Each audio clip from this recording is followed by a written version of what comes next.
하시니까. 근데 제가 버튼을 100% 다 아는 건 아닌데 아는 것만 설명드릴게요. 뭐 NC야 뭐 일반적인 삼축 가공기나 간단한 선반이야 다 아실 텐데 이건 복합기다 보니까 버튼이 더 많아요. 네. 기본적으로 오크마 기계 써보셨으면 이쪽부터 설명드리면 저희는 언클럼프 클럼프 할 때 바로 안 되시죠. 그래서 항상 레디를 누르신 다음에 언클럼프를 하셔야지 툴이 빠져요. 한 4, 5초 네, 보통 걸려요. 예. 이거는 오크마 다 통해서 예. 레디 하시고 언클럼프 하시고 레디 하시고 클럼프 하시고 예. 그리고 W는 요 심압대 축입니다. 심압대가 움직이는 축. 그리고 복합기 같은 경우는 메인 스핀들이 요 스핀들이 메인 스핀들이에요. 요 스핀들이 메인 스핀들이고 요건 이제 밀링 스핀들이라고도 하고 뭐 공구대라고도 하는데 이게 밀링 스핀들이라고 생각하시면 되고 지금 복합기는 요 공구대 밀링 스핀들로도 가공을 할 수 있지만 요 아래에 있는 터렛으로도 가공이 가능해요. 그래서 여기 AB가 있는 겁니다. 예를 들면 프로그램으로 여기 있는 소재를 얘로만 깎을 거다 하면 A로 두고 하시면 돼요. 그냥 이렇게. 근데 터렛으로만 가공할 거다 하면 B로 두고 하시는 거예요. 근데 예를 들면 한 소재를 밀링 스핀들이 위로 깎고 터렛이 아래를 깎아요. 복합기는 이게 가능하거든요. 그러니까 한 소재를 두 개의 공구가 같이 가공을 할 수가 있어요. 가공 시간 단축을 위해서. 그렇게 되면 이 두 개를 놓으시고 실행하시면 프로그램이 A, B 요 관련된 프로그램과 요 관련된 프로그램이 같이 가공을 해버리는 거예요. 요거 A, B는 그런 의미라고 생각하시면 되고요. 그리고 요건 이제 조그 모드로 Y축, X축, Z축 움직이는 모드고, 그리고 싱글 블록은 아시다시피 프로그램을 나열했을 때 한 블록씩 싱글 블록 누르시고 싱글 블록 누르고 스타트 누르면 한 블록씩 한 블록씩 읽어 나가는 겁니다. 그리고 블록 스킵 같은 경우는 이 프로그램 앞에 슬러시를 넣었을 때 슬러시를 넣고 블록 스킵을 누르시면 그 슬러시 있는 부분을 뛰어넘어요. 예를 들면 뭐 절삭류 정지라던가 뭐 이런 거를 뛰어넘고 싶을 때는 이 앞에다가 프로그램 상에서 슬러시를 넣으시고 블록 스킵을 하시고 스타트를 누르시면 앞에 있는 슬러시 있는 부분을 뛰어넘고 프로그램이 가능한 거고요. 그리고 드라이런 같은 경우는 실제로 내가 여기 프로그램 상에서 피드 5000, 피드 1000 이렇게 줬지만 드라이런을 누르신 상태에서는 수동으로 조작이 가능한 겁니다. 임의로 내가 그 피드를 조절할 수 있는 거고요. 그 머신락은 실제로 기계가 움직이지 않고 프로그램을 실행했지만 기계가 움직이지 않고 프로그램을 한번 돌리실 때 기계를 그냥 기계는 움직이지 마라. 근데 이제 머신링 센터나 한학 같은 경우는 머신락도 있지만 Z축 무시라는 것도 있어요.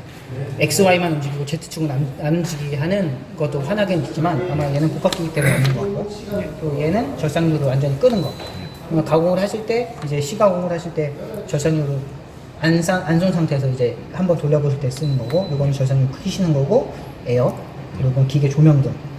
아까 말씀드렸던 요거는 이제 A쪽이라는 건 요 프로그램 둘 다 선택할 건지 아니면 하나만 할 건지. 요거고. 혹시 그러면 둘 다 지금은 불이 안 들어와 있잖아요. 네. 그러면은 기본으로는 기본으로 A가 되는 건가요? 네네네. 네. 기본적으로 얘입니다. 기본적으로. 그리고 옵셔널 스톱이라는 거는 이제 프로그램 중간에 M01을 넣으셨을 때 M01을 만났을 때 세우게끔 하는 거예요. 요거는 하나하고도 똑같죠. 그리고 요 버튼은 이제 자동 프로그램으로 돌아가시다가 요 버튼 누르시고 수동 개입하실 때 이건 하나게도 있죠. 네, 자동 프로그램 중간에 요거 누르신 다음에 내가 Z축을 뺀다거나 뭐 X축을 뺀다거나 수동 개입하실 수 있는 버튼이고요. 요거는 에코 아이들링 스탑이라는 건데 요거는 지금 오크마 기계에서는 이제 저전력, 그러니까 뭐 기계가 항상 전원이 100% 다 들어가 있을 필요가 없지 않습니까? 그럼 뭐 3분 동안 기계가 서 있는 상태에서는 기계에 필요 없는 전력을 최소한 시켜요. 예를 들면 유압 탱크를 세운다거나 뭐 오일 쿨러를 한 15분 있다가 세운다거나 이런 파라메타를 설정하실 수 있습니다. 여기 파라메타인데요. 보시면 뭐 오일 컨트롤러라든가 유압 유니트라든가 치콘베어라든가 조명 등 뭐 이런 거를 설정하셔서 요게 돼 있는 상태면 거기에 맞는 시간에 따라서 아니면 뭐 즉시 꺼질 수도 있고요. 아니면 15분 있다 꺼지게 할 수 있고 30분 있다 꺼지게 할 수 있고 파라메타 상으로 설정을 할 수가 있습니다. 그래서 요 버튼이 있으면 이제 저전력 모드로 들어간다고 생각하시면 돼요. 요 버튼은 사실 저도 잘 모르겠는데 비축 임의 각도로 돌린다고 메뉴에는 돼 있는데 요거는 조금 제가 알아볼게요. 그게 네. 예. 엔코드 해갖고 각도 설정하고 저 버튼 누르면요. 제가 예측했을 때 그거 같아요. 지금 만일 파라미터 상에 30도를 넣으면 네. 요 버튼을 누르면 누른 내가 상태에서는 30도로 파라미터에서는 30도가 지정되어 있기 때문에 30도로 네. 그냥 가는 게 아닌가라고 했는데 제가 실제로 안 써봐서 어떤 움직임인지.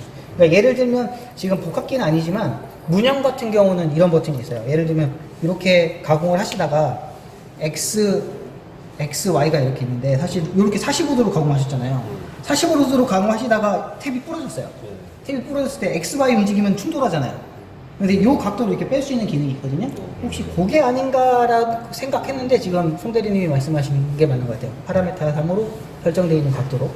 그리고 이 버튼은 이제 저도 실제로 써보지 않았는데 이건 저도 설명만 들었는데 프로그램을 쭉 하다가 어느 순간 여기서 그러니까 뭐 수천 블럭의 그걸 왔는데 여기서 이렇게 딱 프로그램이 뭐 때문에 정지가 됐어요. 뭐 때문에. 근데 사실은 워크상에서는 요만큼이 다 가공이 된 거잖아요. 다시 여기 와서 가공을 해야 될 때는 요 시퀀스 스타트를 누르면 요 선택 블럭을 실제로 움직이지 않고 쭉 읽어내리는 겁니다. 그 다음에 거기서부터 시작하는. 네, 그런 기능. 그러니까 예를 들면 그냥 단순 가공에서 멈췄으면 그냥 거기서 정지했으면 거기서 그냥 스타트하면 가공이 될 텐데 예를 들면 우리 고정 사이클? 네, 고정 사이클. 예를 들면 여기서 내가 프로그램 상에서 구멍을 12개 뚫으라고 했는데 8개 뚫다가 서버렸어요. 그러면 다시 고정 사이클 처음으로 가면 여기서부터 뚫게 되잖아요. 근데 8번째부터 시작하려면 요 시퀀스 스타트라면 얘가 그 전 거를 쭉 읽고 고정 사이클 8번째구나. 그럼 9번째 뚫어야지 라고 하는 그 스타트라고 생각하시면 돼요. 그리고 요건 치콘베어 스톱, 이건 정회전, 역회전. 그리고 요거는 이제 내가 이제 프로그램 상에서 치콘베어가 램코드를 통해서 정지 스타트 하는 거를 이제 링크하겠다. 요 버튼은 이제 수동 조작 버튼, 수동 조작에 관련된 거를 몇 가지 모아놨는데요. 뭐 예를 들면 에어블로우를 뭐 트루 스핀들 쪽만 쓸 건지 아니면 터렛 쪽만 쓸 건지 수동으로 요거 누르시면 이제 뭐 여기만 에어 나오게 할 건지 여기만 에어 나오게 할 건지 내가 수동으로 할 수 있습니다. 근데 요런 거는 뭐 그냥 단순 기능이라서 크게 쓰실 일이 없을 것 같은데 요 ATC가 좀 중요해요. 지금 문형기계도 그렇고 다른 것들도 지금 보시면 지금 ATC 시퀀스 넘버가 1이잖아요. 이게 거의 레디 상태예요. 근데 문형도 똑같습니다. 문형도 ATC가 있고 AAC가 있잖아요. 거기 아마 여기로 들어가시면 ATC가 있을 텐데 옆에 AAC도 있을 겁니다. 그 1번이 항상 레디 상태예요. 1번이 레디. 그리고 APC도 여기 나타납니다. 그러니까 1번이 거의 레디 상태라고 보시는데 만약 ATC 하시다가 딱 걸렸어요. 뭔가 정전이 됐거나 뭐 작업자가 리셋을 눌러서 그랬을 때는 요거 한 스텝 뒤로 갈 건지 한 스텝 정방향으로 갈 건지 아니면 한 사이클을 완료시킬 건지 요거를 쫑쫑쫑쫑 AT가 걸리면 그 상황 보시고 똑바로 가야 될지 반대로 가야 될지 보시고 쫑쫑쫑쫑 누르면 땅땅땅땅 뭐 지가 이렇게 돌겠죠? 그 다음에 레디 상태인 1번으로 맞춰주시면 돼요. 근데 AAC 문형 같은 경우는 AA 어태치먼트 교환도 다 이런 식입니다. 한 스텝 그 레디 상태를 맞춰주시면 돼요. 중간에 걸리셨습니다. APC도 똑같고. 그럼 만약에 그 1번이 레디 상태인데 네. 1번 그렇게 비정상적으로 멈췄고 나서 1번으로 안 돌아가면은 기계가 작동을 안 한다는 거예요? 알람을 띄우겠죠. 예를 들면 지금 뭐 툴이 엉클럼프 상태입니다 라던가 뭐 툴번호를 인식 못하고 있습니다 라던가 아니면 암이 정진 상태입니다 라는 알람이 뜰 테니까 그렇게 알람을 떴을 때는 뭐 유선상으로 그 화면 들어가셔서 그 화면 들어서 시퀀스 넘버가 몇 번이에요? 7번이다 그러면 한 번 눌러보세요. 6번 돼요? 한 번 눌러보세요. 5번 돼요? 한 번 더 눌러보세요. 그럼 1번으로 맞춰주세요. 한 다음에 화면 나가고 다시 스타트 해보세요 하시면 아마 이 화면에서는 아마 ATC나 AAC나 APC 뭐 이렇게 여러 가지가 있을 텐데 거기 누르시고 시퀀스 넘버 확인하시고 하시면 돼요. 네, 안 되는 경우도 있을 겁니다. 뭐 예를 들면 뭐 센서에 문제가 있거나 하면은 비정상적으로 될 텐데. 그리고 요 다음 거는 이제 실질적으로 오컴에서는 요 각도를 제로로 보더라고요. 일반적으로 밀링 스피드는 요 각도가 제로인데 요 각도가 제로로 보거든요. 근데 요거를 이제 수동으로 움직이고 싶으실 때는 이렇게 아래쪽으로 내가 돌리고 싶다. 그럼 수동 모드 드시고 요거 누르시면 이게 이렇게 회전합니다. 수동으로. 이렇게 45도라고 누르시면 이게 돌아갔네. 이제 돌아가죠.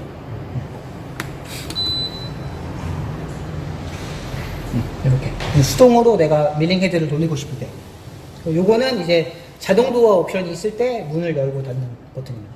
자동 도어 옵션이 있을 때 자동 도어가 없으면 그냥 손으로 여시면 되고 그리고 요 밀링 스핀들에 대해서는 요게 스타 정회전 역회전 그리고 요거는 이제 파라미터 상에 설정된 이제 임의의 각도 내가 5도로 설정했다 그러면 한 번 누를 때마다 5도씩 요거는 사실 저도 안 눌러봤는데 요건 아마 오리엔테이션이 아닌가 싶어요.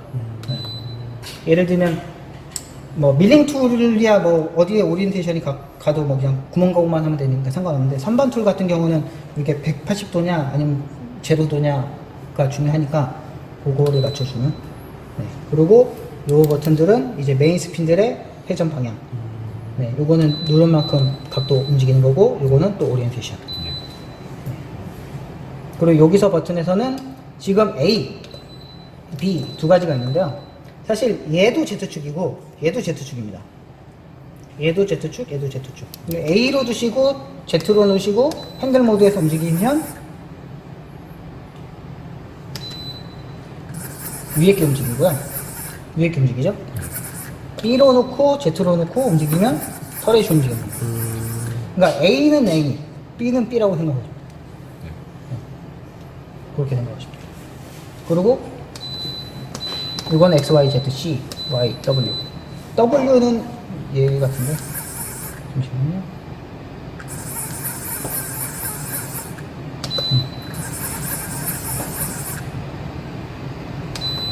W는 안 움직이거든요. Y는 요 방향입니다. 요 밀링 헤드가 요렇게 제 쪽으로 왔다 갔다 하는 방향.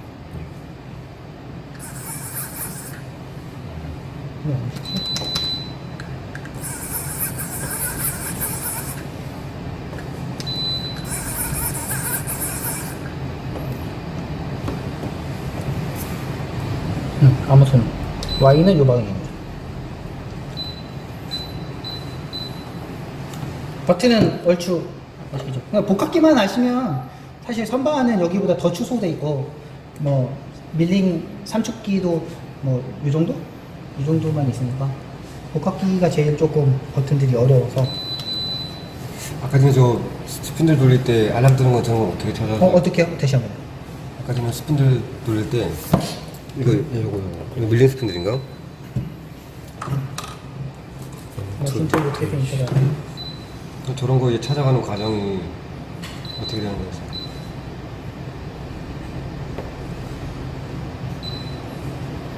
보시면 알람 A에 번호가 다 뜨지 않습니까? 아까 제가 느낌표만 눌러도 관련 알람이 그냥 떠버려요. 사이드 1, 2이면 1번 보시면 돼요. 여기 뒤에 코드가 항상 나오거든요. 코드를 보시면 왜 알람이 껐는지.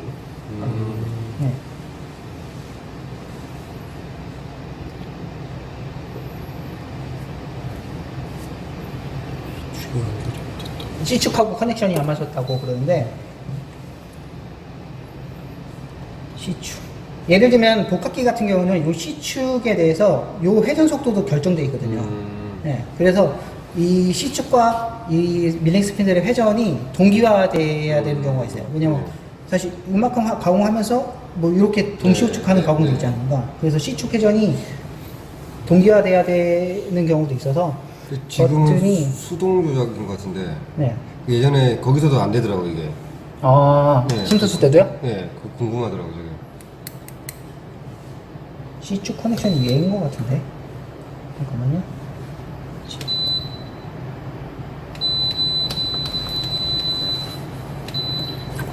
요거 밀린 그거였어요. 지금 안 되죠? 네. C축이 커넥션 됐기 때문에. 지금 동작하는 건가? 네, 지금 알람 뜨고. 이걸 끄니까 알람이 뜨고 C축 커넥션을 누니까 이게 동기화되는 거. 네네. 지금 여기 그림 보시면 스피드라고요. 스핀드라고. 근데 이게 동시 우측 경우에는 C축뿐만 아니고 Y축하고도 동기화가 돼야 되는 경우도 있고 B축하고도 동기화가 돼야 되는 경우가 있거든요. 이게 약간 조건에 따라 틀립니다. 근데 알람 뜬 거 보시고 알람이 뜨면 느낌표 가시고 뭐 때문에 안 뜹니다 라는 게 있습니다. 거기에 해제 방법도 있는 경우가 있어요. M437이 뭐 지령이 안 되어 있습니다. 뭐 M524가 지령이 안 되어 있습니다.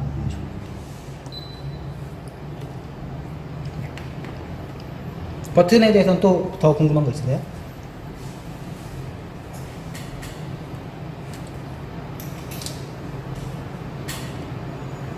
없습니다. 네. 역시 이런 도화 이런 거 있잖아요. 네. 예를 들어서 기존에는 살 때는 이제 도화가 이제 자동으로 안 되게 나왔는데 우리가 임의로 이제 필요의 요구에 따라서 도화를 달았어요. 피스톤 같은 거를. 네. 그럴 때 이걸 어떻게 세팅이 다 돼 있는 건가요? 이런 것들이? 그 예를 들어서 뭐 신호만 맞춰주면 이런 것들이 다 먹을는지 모르겠네요. 아니면 우리가 파라미터만 풀면 되는지 그걸 그냥 뭐 예를 들어서 Y 출력과 입력값이 이미 나와 있으면 그것만 신호 맞춰주면은 될 것 같다는 생각은 드는데 만약에 이제 그 외에 뭔가를 하려고 하면 보통 현장 가면 그런 일이 많거든요, 사실.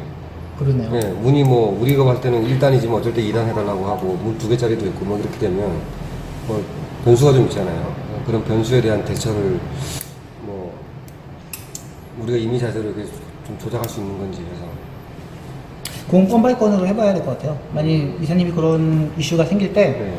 저희 쪽에 의뢰를 하시면 고바이 상황 한번 움직여봐서 실제로 뭐 신호가 다 나와 있으면 선만 연결하면 되는데 사실 뭐 라다를 집어넣어 새로 깔아야 된다거나 할 경우도 있고 사실 자동 도화라고 해서 실린더만 달려있는 게 아니고 저희는 안전바 있잖아요. 이렇게 예. 검은색으로 이렇게 딱 되면 인식하는 그 네.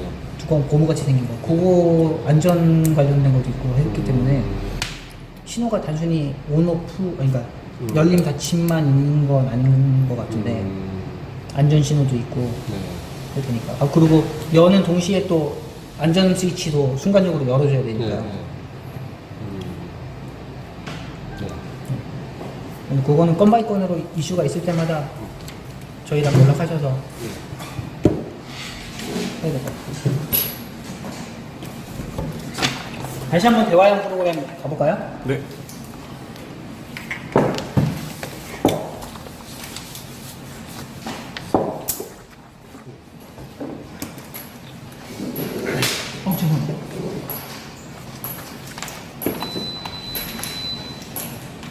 죄송합니다. 다시 한번 기억을 진행해서 해볼게요.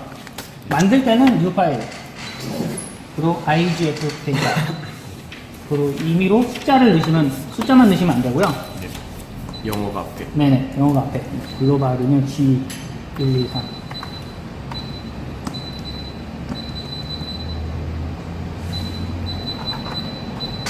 이렇게. 소재를 선정하시고, 경 100파이, 그리고 길이 90mm입니다. 관통할 건지, 이런 소재로 관통할 건지, 아니면 관통이 없는지 선정하실 수 있고요. 그리고 원점이 이쪽으로 갈지, 오른쪽으로 갈지.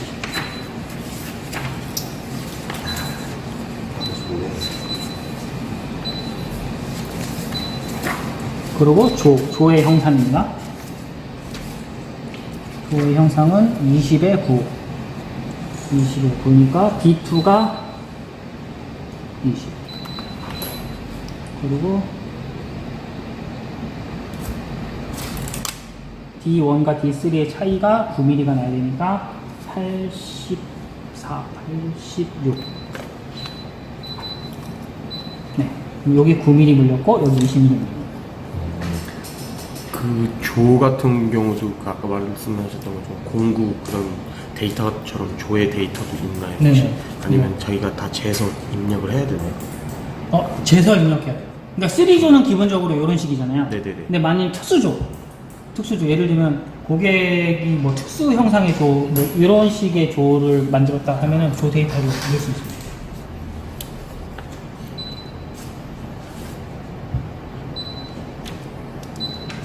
그리고 선삭 갈 거다. 구멍 뚫 거다. 선삭 갈 거다. 선삭 갈 거다. 스타트점 어디냐? 스타트점이 35에 0. CCW.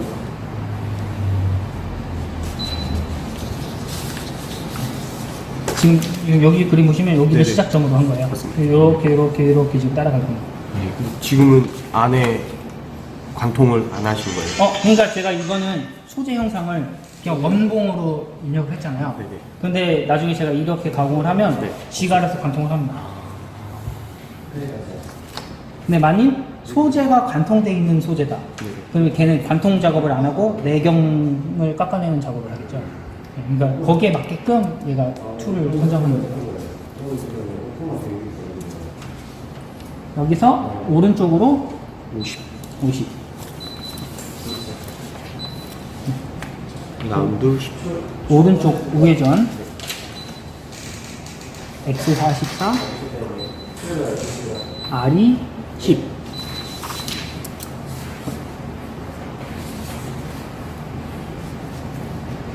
R이 10인데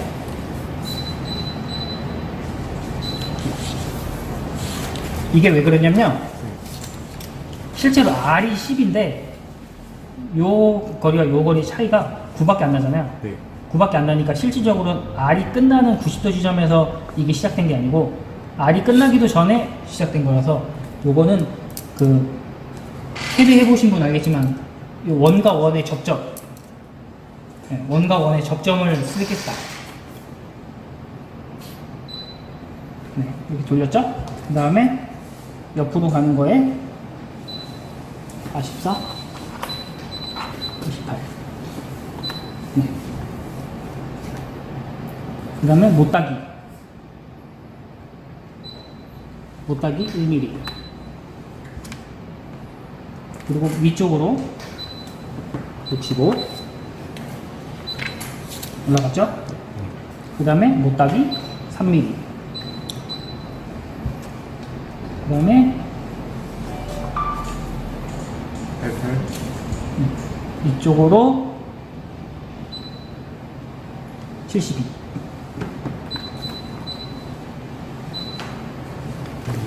그 다음에 위로 72.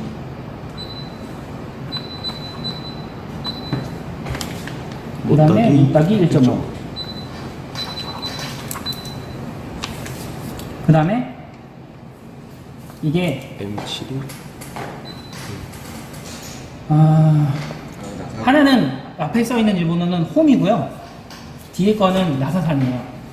근데 지금 저희는 이 도면상에 보면 M72에 P 1.5짜리 나사산을 만들 거잖아요. 그러니까 스레드. 네. 스레드인데 어느 쪽으로 가공할 거냐? 이쪽으로 왼쪽. 나사산을 만들 거라. 왼쪽으로. 네. 그럼 외경에 아웃 다이아잖아요. 인 다이아고 아웃 다이아에 이쪽으로 갈 거다. 이쪽으로 갈 거고 피치는 1.5.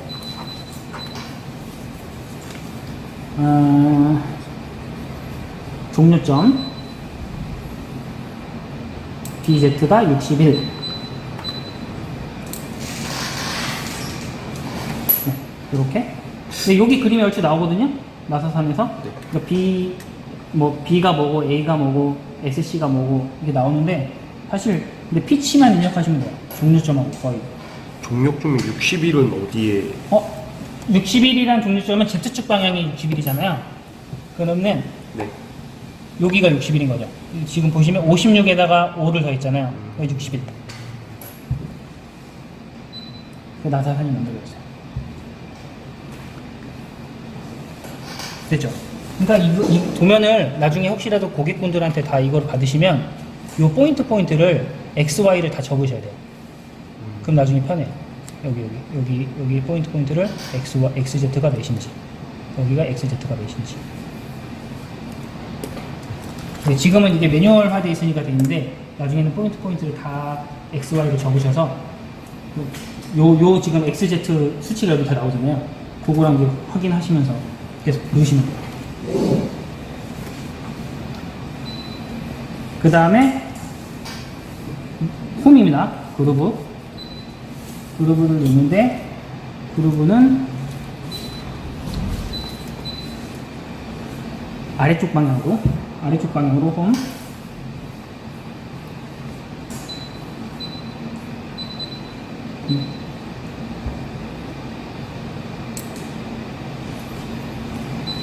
아래쪽 방향이 세미 파이널. 아니 그거는 황삭할 건지 정삭할 건지 그러니까 다시 보여드릴게요. 그루브 하면 네. 보시면 황삭일 건지 피니시 컷인지 파인 피니시 컷인지 아니면 안 자를 건지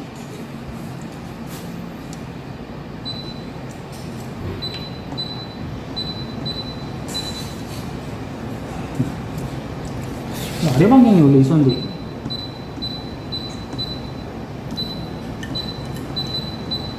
이게 좀 업데이트 됐나 보구나. 저희 사무실 거는 화살표가 이렇게 돼 있던데.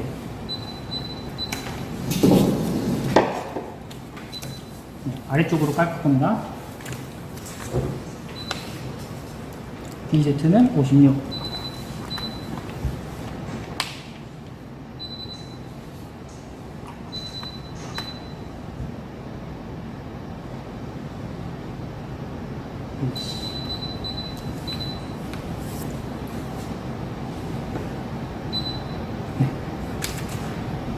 지금 한 작업이 여기 보이는 네네. 여기 거기 홈을 준 거예요.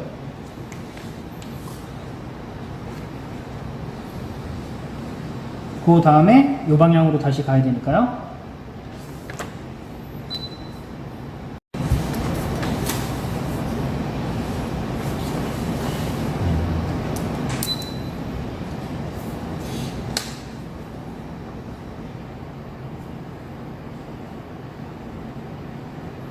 위로 76 페이퍼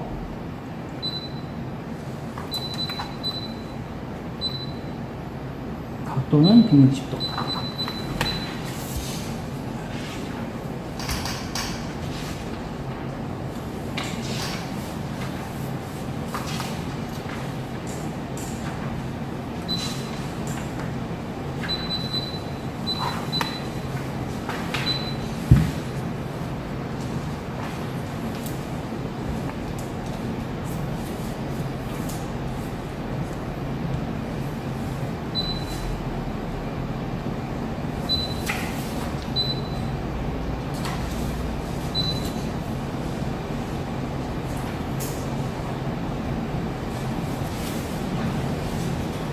오른쪽 원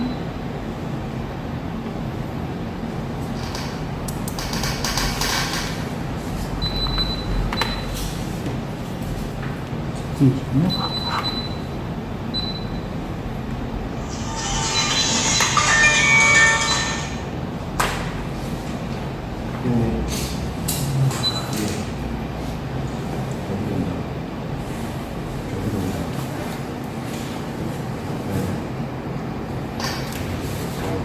토요일 아침.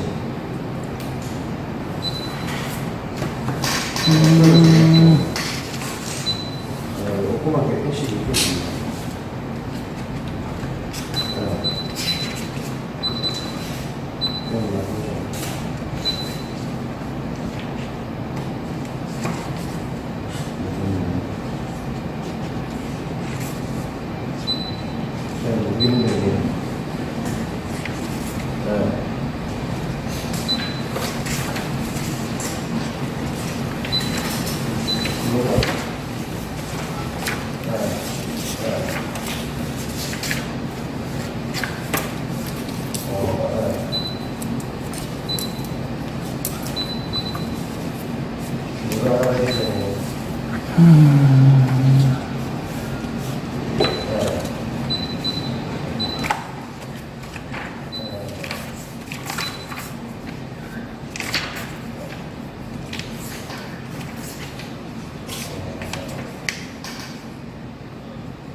ES 그냥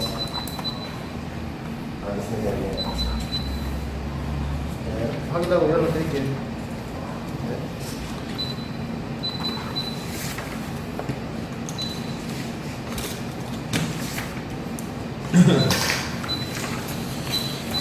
뭐가 조건이 안 되네요.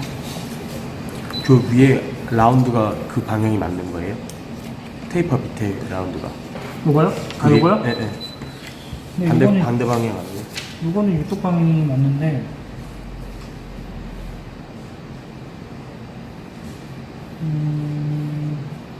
아.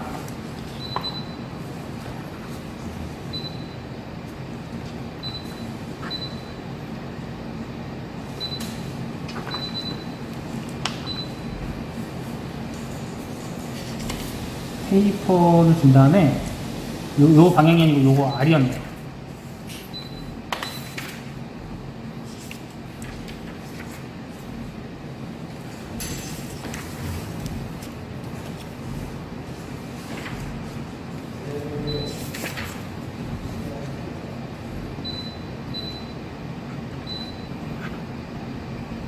그 다음에 우회전.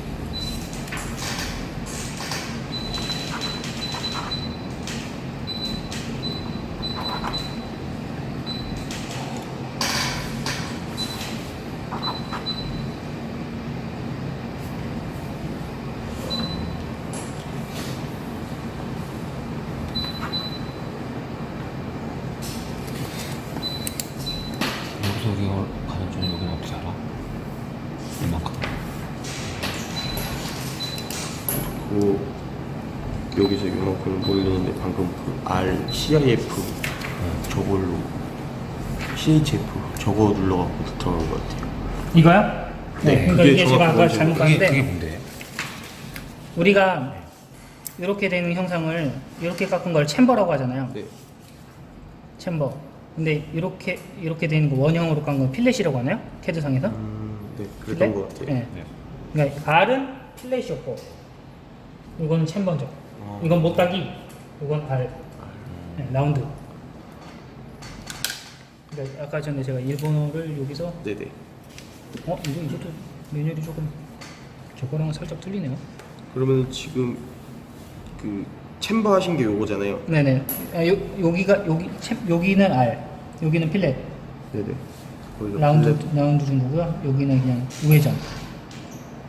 라운드로 R로 하신 거예요. 이게? 네네. 이건 R로, 이거는 필렛. 그래 그럼 그럼 여기서부터 여기까지는 뭘로 표시하신 거예요? 캐드 같은 경우는 여기까지 이렇게 해서 여기 치수가 없으면 여기 절대좌표 구해갖고 요만큼 선 여기는 치수 나오니까 빼갖고 여기서 그냥 R로 하면 되는데 이거는 그게 안 되는 거죠. 여기서 쭉 끝까지 가야 되는 거죠.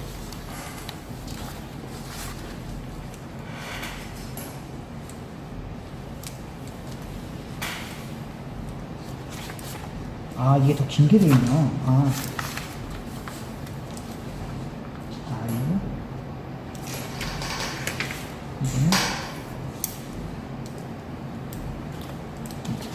이거 다음 페이지가 있겠네.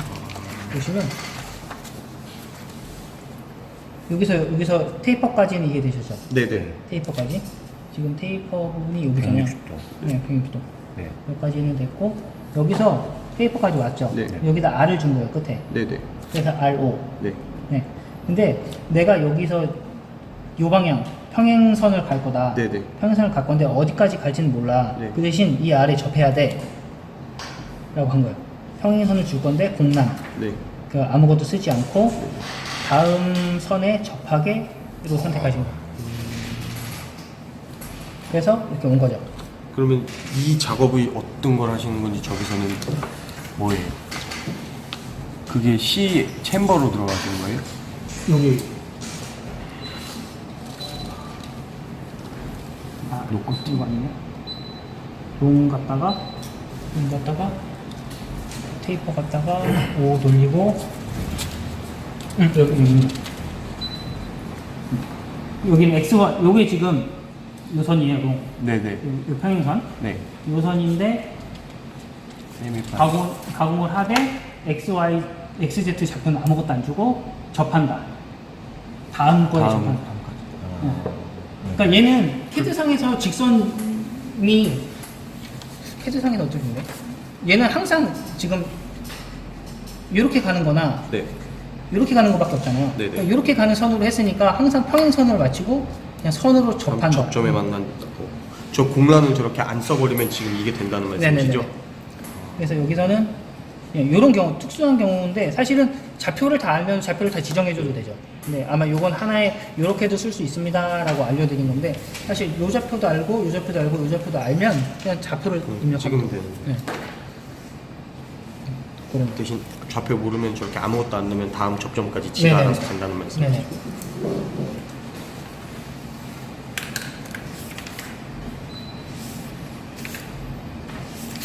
그리고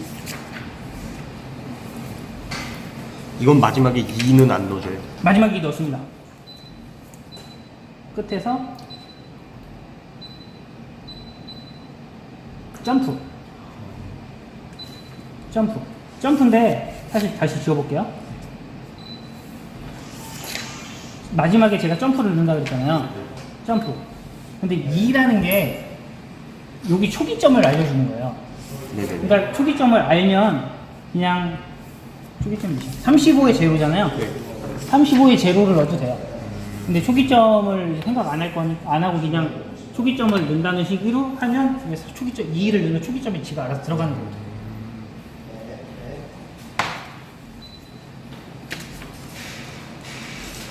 캐드를 좀 알아야 되겠네요. 그래도 아무리 대화형이라고 해도 못박이나 뭐 챔버나 그죠. 이런 걸 알려면은 근데 이게 그래도 어려운 건 아닌데 사실 학교 때 캐드를 조금 하셨으면 이제 아 그렇구나 아니면 이제 뭐 기계 설계 같은 걸 조금 하셨으면 아 이거구나 라고 쉽게 오실 텐데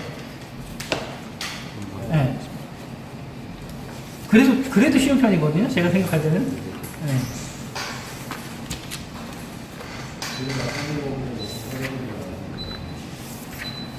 네, 그래서 마지막에 프로세스 디바이스 사이드 누르면 여기에 필요한 툴이 나오는 거죠. 네. 얘는 A 쪽 아까 말씀드렸던 이 A 쪽 네네. 리눅스 핀들 쪽에서는 9개 툴이 필요하고 하나 둘 셋 7개 툴이 필요하고요. B 쪽에서는 이제 2개 툴이 필요한 거예요. 이런 식으로 산출도 해줘요. 근데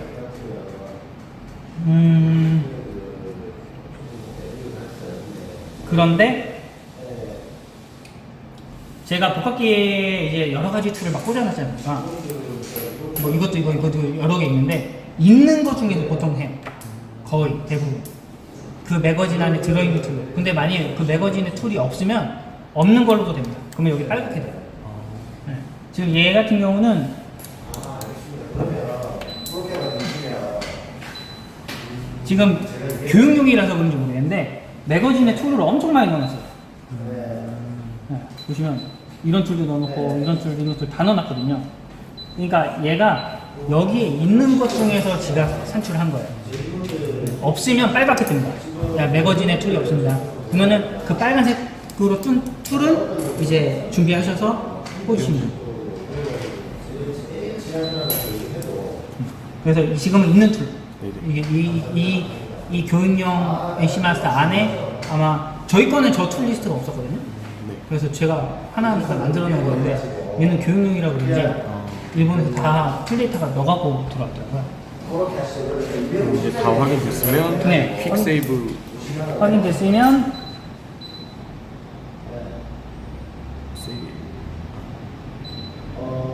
다시요. 확인됐으면 프로세스 테스트. 프로세스 테스트 하시고 스타트 누르시면 이 관통이구나.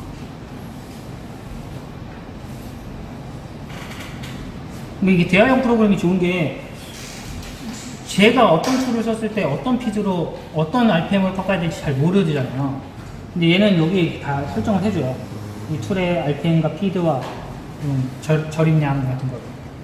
근데 이제 요 기본적으로 요거를 만들어 준 상태에서는 이제 프로그램화 시켜서 자기가 수정할 만큼 수정해도 되겠지만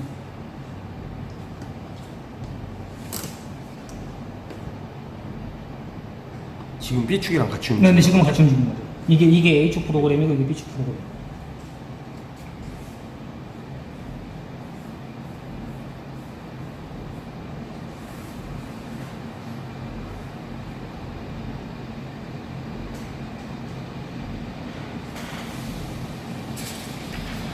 나사변까지. 혹시 여기서도 이렇게 각도를 돌려서 뭐 볼 수는 있나요? 여기서는 안 돼요. 아니 이거 돼요. 이 상태로는 안 되는데 네네. 깎기 전에 각도를 틀어서 시연할 수 있어요.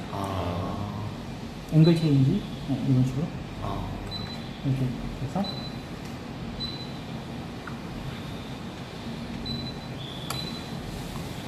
이제 이 상태 스타트를 하면 내경 깎는 건 잘 안 보이네요. 내경 깎는 거야? 내경. 내경 깎는 거야? 그러면 이게 또 있습니다. 잠시만요. 투명 설정을 할 수 있거든요. 소재를? 네. 차장님처럼 태클 건 사람이 있었나 보다. 이거 만들 때. 아니 내경 안 보이네요. 내경 원래 안 보이는 건데. 어디 있더라.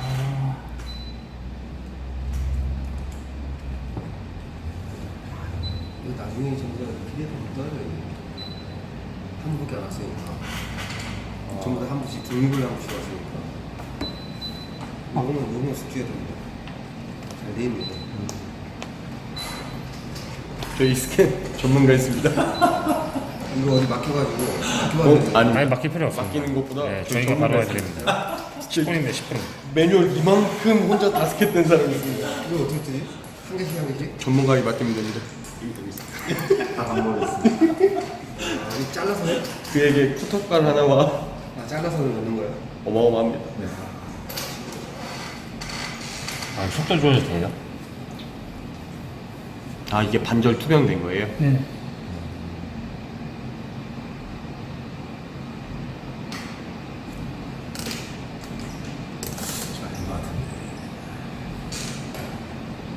공부 내경 공부 날이 어떻게 가공되는지 보여줘야지. 매경처럼 저렇게. 지금 보여주네요. 아까 전에 그냥 드릴 한번 뚫었네요. 네. 뚫고 들어가.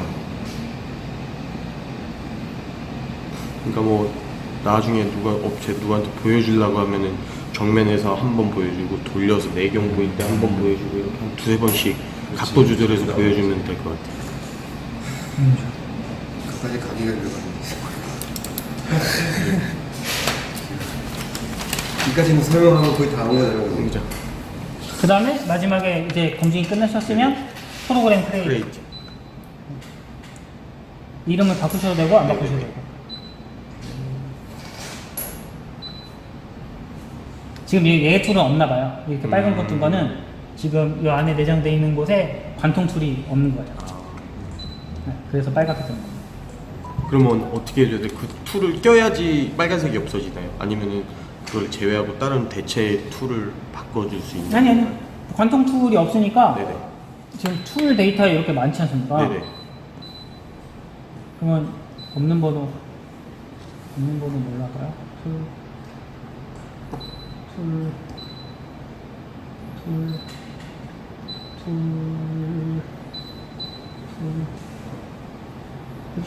포지션 헤드는 아닌데? 툴 인서트.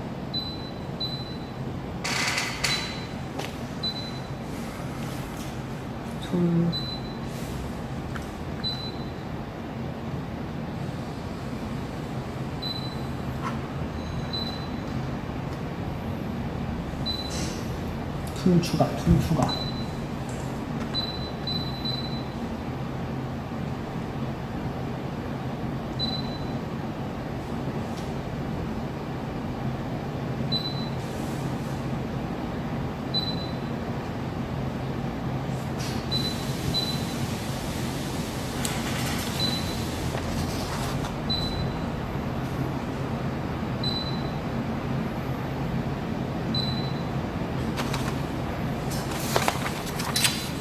좀 전에 툴 됐다. 이게 영어라서 제가 계속 잠시만요. 다시 찾아드릴게요. 툴 레지스트하고 네네. 툴 레지스트. 이게 툴 레지스트니까 등록인가 보네요. 툴 레지스트. 그래서 여기서 뭐 이미 번호 8686. 툴 커맨드인데 드릴 관통이다 보면 드릴 하시고 뭐 종류랑 사이즈랑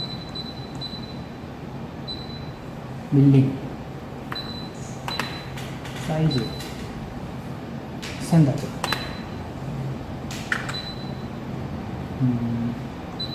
이게 복합기라서 이렇게 많거든요. 이런 식으로 해서 툴을 등록시킬 수 있어요. 아니, 5분만 원 이거 일반 유저들한테 그냥 맡기기 힘들겠네. 장비도 비싸고 아무한테 못 맡기겠는데. 그러니까요. 강한 사람들도 수준 높은 사람들 맡겨야 돼.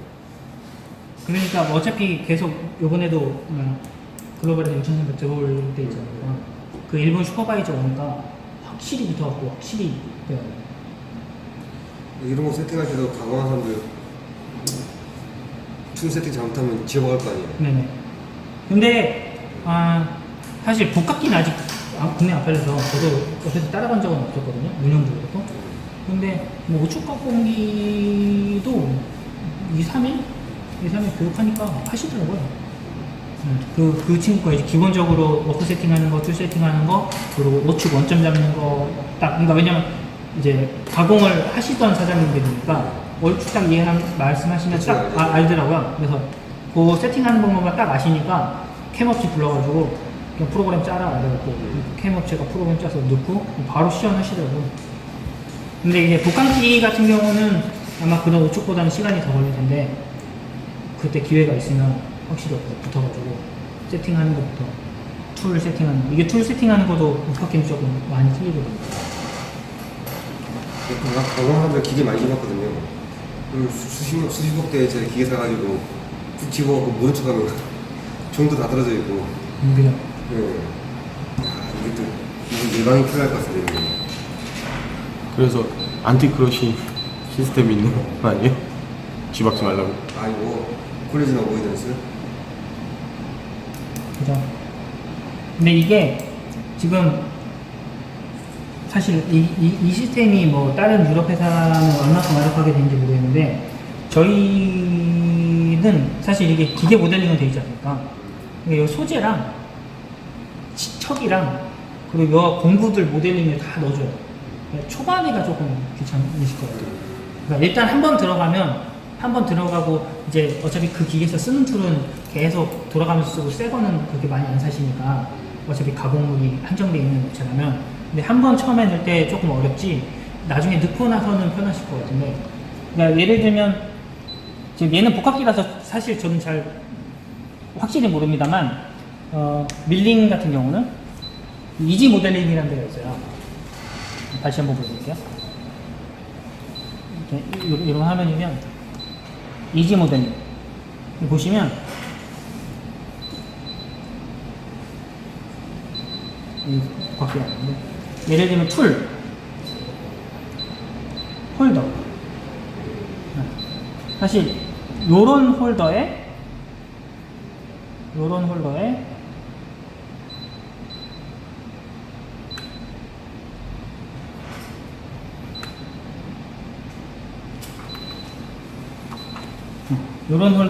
어떤 툴을 장착했다. 그러니까 예를 들면 그 우리 툴 메이커에서 요새는 3D 모델링을 다 홈페이지에서 다운받을 수 있지 않습니까? 그걸 이제 넣으면 그 툴에 대한 형상이 정확히 나오잖아요. 정확히 나온 데이터를 여기다 다 넣으면 이제 1번 툴은 이런 형상, 2번 툴은 이런 형상 데이터를 모델링을 다 넣고 소재랑 조 형상까지 넣으면 사실 안티크러쉬 시스템이 있는 기기에서는 박을 일이 좀 없죠. 근데 초반이 어려운 거예요. 사실 저도 이제 사무실에 있는 걸 하나하나 데이터를 넣고는 있는데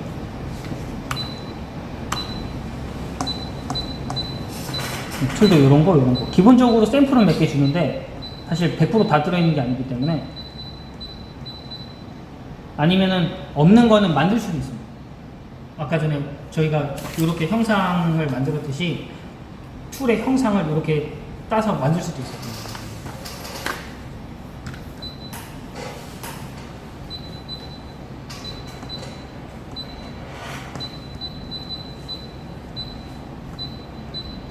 잘 만들었다. 꼼꼼한 시스템 만드는 업체도 아닌데 요래서 정성을 많이 들였네요. 툴 각도가 뭐 A1이니까 A1이 일반적으로 60도, A2가 120도. 안 되네. 120. D1이 20, D2가 25, 로즈 R이 0.2, 또 팁 길이 뭐가 안 맞았네. 이런 식으로 해서 데이터를 넣으면 모델링이 가능하고 같은. 그 말씀대로 맨 처음에만 좀 이렇게 번거롭고 수고스러울 것 같긴 한데 네. 근데 요거는 제가 나중에 빨리 하는 방법을 알면 알려드릴게요. 저도 이제 저희 쇼룸에 있는 게 계속 쓰면서 시스템을 써야 되기 때문에 아마 그 홈페이지에서 다운받아서 그냥 넣으면 될 것 같은데 아직까지는 그렇게 하면 된다는 것만 알고 있고 실제로 안 나가서. 근데 이제 이게 복합기라서 좀 더 어려울 뿐이지 그냥 상축 밀링은 뭐 6파이 엔드밀, 6파이 플랫, 6파이 볼, 뭐 10파이 볼, 그 플랫 뭐 이러잖아요. 그거는 그냥 그대로 모델링해서 그냥 넣으면 돼요. 이런 식으로 해서 이제 모델링도 넣으실 수 있어요. 그럼 아까 그 대화형 만든 거 GTL 123 PT가 들어왔나 볼까요? 네네 확인하고 싶었어? 근데 요걸로 대화형, 요거는 PET는 대화형이고 넘어가면 그리고 소재. PT랑 MIN 네. 이제 실행하게 되면 MIN에서 이제 실행을 하는 거예요. 네네. 그럼 여기서 사실 지금 깜빡깜빡거리는 게 없으시잖아요. 첫 번째 거 누르면 아니 요거인데 그래요? 지금 여기서 얘를 선택해야 돼요. 파일을 선택하는데 지금 얘가 선택하고 나간다. 네네네. 셀렉트 M 그러니까 선택하고 나가야지 이게 깜빡깜빡 거린 상태에서 첫 번째 거 두 개 첫 번째 불이 들어오게 해야 여기 프로그램이 등록된 거예요. 그 상태에서 이제 소재 다 장착하셨으면 스타트 누르시면 거의.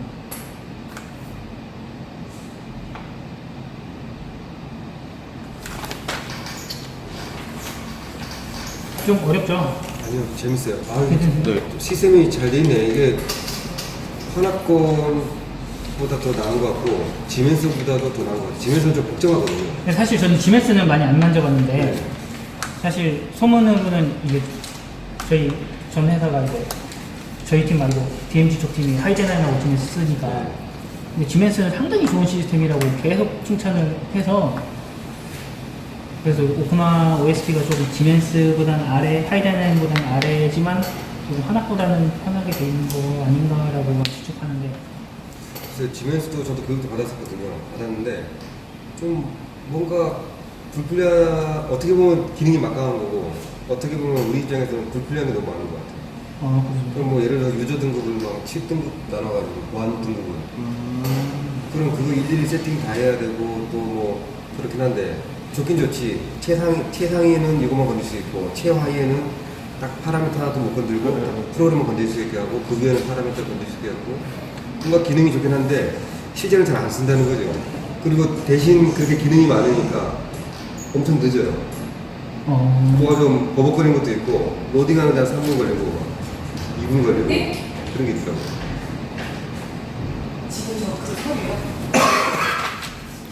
이거는 보면 직관적으로도 되게 잘 만들어 놓은 것 같아요. 사람 딱 봤을 때 조금 거부감 좀 덜 들어요, 얘는. 그렇습니까? 네, 그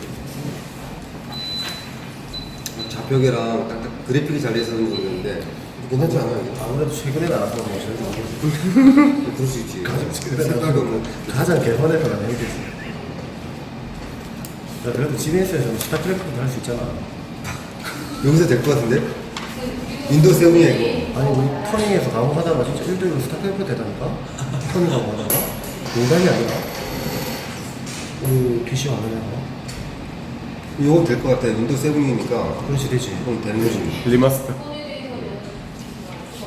기계도 강호 돌려놓고 스타크래프트 하는 거야. 진짜 진심으로 말씀하시는 거예요? 얘만 이렇게 합니다. 되게 1시간 넘으셨는데 뭐 조금 음료수 드시고 좀 쉬었다 이거 하시면 한번 실제로 한번 그거는 송동규 네, 대리가 네. 네 송동규 대리가 했습니다.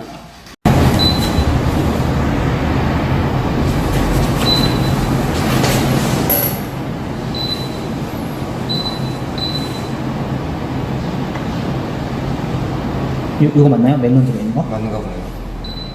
네. 여기다 해주고 스타트 누르시면 돼요. 해볼까요? 네.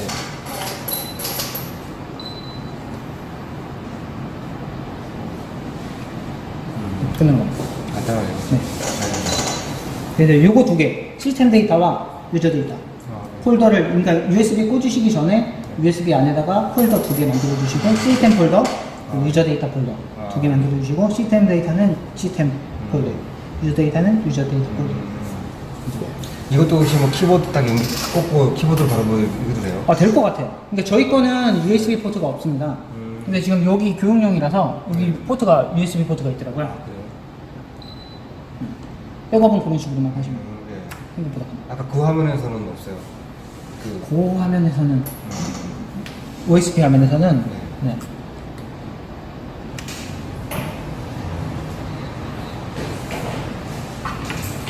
상관님 저희 이사님이 전화 좀 달라고. 디스켓으로 백업하는 녀석들 있잖아요. 옛날 장비. 네. 그거는 전용 그 장비에 따라온 그 디스켓만 쓸 수 있는 거예요? 아니면 오쿠마에서 제공한 디스켓만 쓸 수 있어요? 아니면 일반 디스켓 쓸 수 있어요? 그 디스켓에 무슨 프로그램이 깔려야 되는 걸로 알고 있어요. 아 그래요? 네. 그거를 제가 임의로 그 프로그램 그 디스켓에 깔 수는 없어요. 컴퓨터 해가지고 한번 여쭤볼게요. 안 되는 걸로 알고 있었는데. 안 되는 게 원래 맞겠죠. 네. 회사 입장에서는. 네네.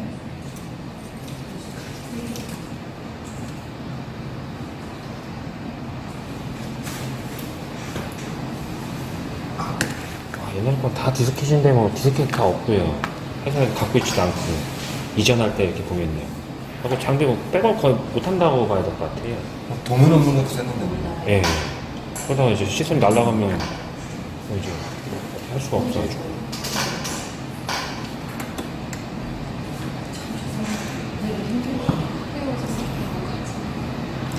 프로그램 아까 이 가공 프로그램 옮기는 거 아까 여기서 이렇게 해갖고 여기서 USB 선택해서 거기서 옮기면 되는 거죠. 네. 아니면 윈도우 자체에 그냥 들어가서도 예, 예, 예.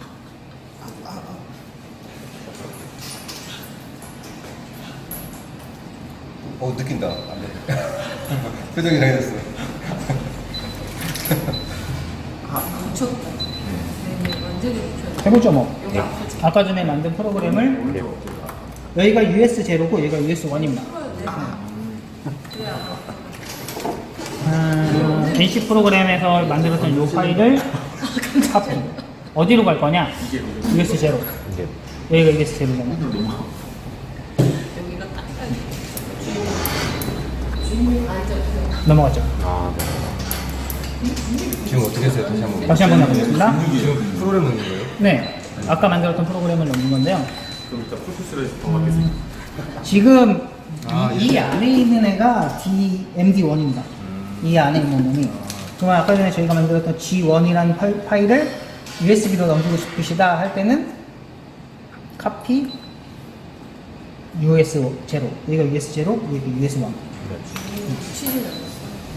그리고 다시 US0 안에 있는 걸 보고 싶으시다 하면 여기가 다시 뭐 업체에서 받은 이 프로그램을 저희 NC 마스터나 기계로 넘기시고 싶을 때는 이거 누르시고 카피 하시고 MD1으로 넘기시고. 하나 있구나. 그 만약에 여기 USB 있는 거를 바로 프로그램 실행시켜서 가공도 되는 걸로 알고 있어요. 되는 걸로 알고 있는데 저도 안 해봐서 정확히는 어떻게 되는지. 그건 아마 DNC 모드나 이제 판악 같은 경우에는 IO 채널을 바꿔줘야 되잖아요. 네, 그런 식의 뭐가 있을 것 같은데. 근데 사실 그렇게 USB 있는 거를 이제 읽어드리면서 가공하시는 거는 환학에서 메모리를 워낙 조금 주니까 그러거든요. 맞아요. 네. 근데 저희는 기본적으로 2기가라. 이게 보자. 1.6기가인가 이게?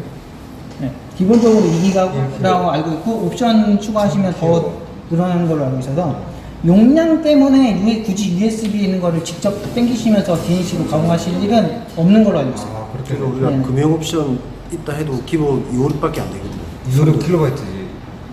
메가가 없어요, 메가. 아니지, 256 MB 메가바이트지 요즘에 금형 옵션 들어가는 그 요즘 거는 그래. 환하겠었네? 네. 그러니까 그런 경우는 이제 뭐 랜선으로도 컴퓨터랑 연결해서 DNC로 당기는 경우도 있지만 이제 뭐 중간에 이제 끊기거나 하는 것 때문에 광 케이블도 연결해서 쓰시잖아요.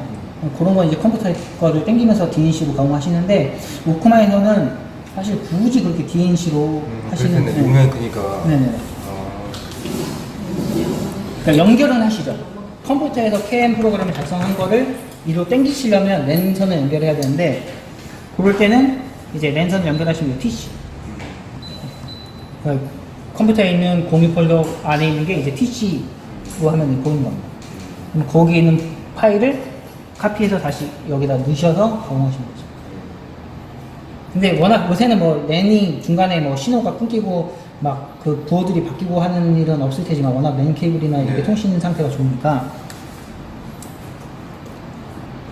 굳이 DNC로 쓰실 필요는 없지 않나 싶어요. 근데 옵션은 있습니다, 저희도. 네, DNC 옵션이 있습니다. 여러 가지. 랜 꽂았을 때 설정하는 설정 그거는 사실 잘 모르겠어요. 그거 한번 우리 6300 왔을 때 슈퍼바이저 왔을 때 한번 컴퓨터 노트북 이사님이나 있으면 한번 그것도 시연해달라고 하죠. 그죠? 공유 폴더 만들어서 랜 케이블, 스트레이트 케이블, 크로스 케이블 하나 있으면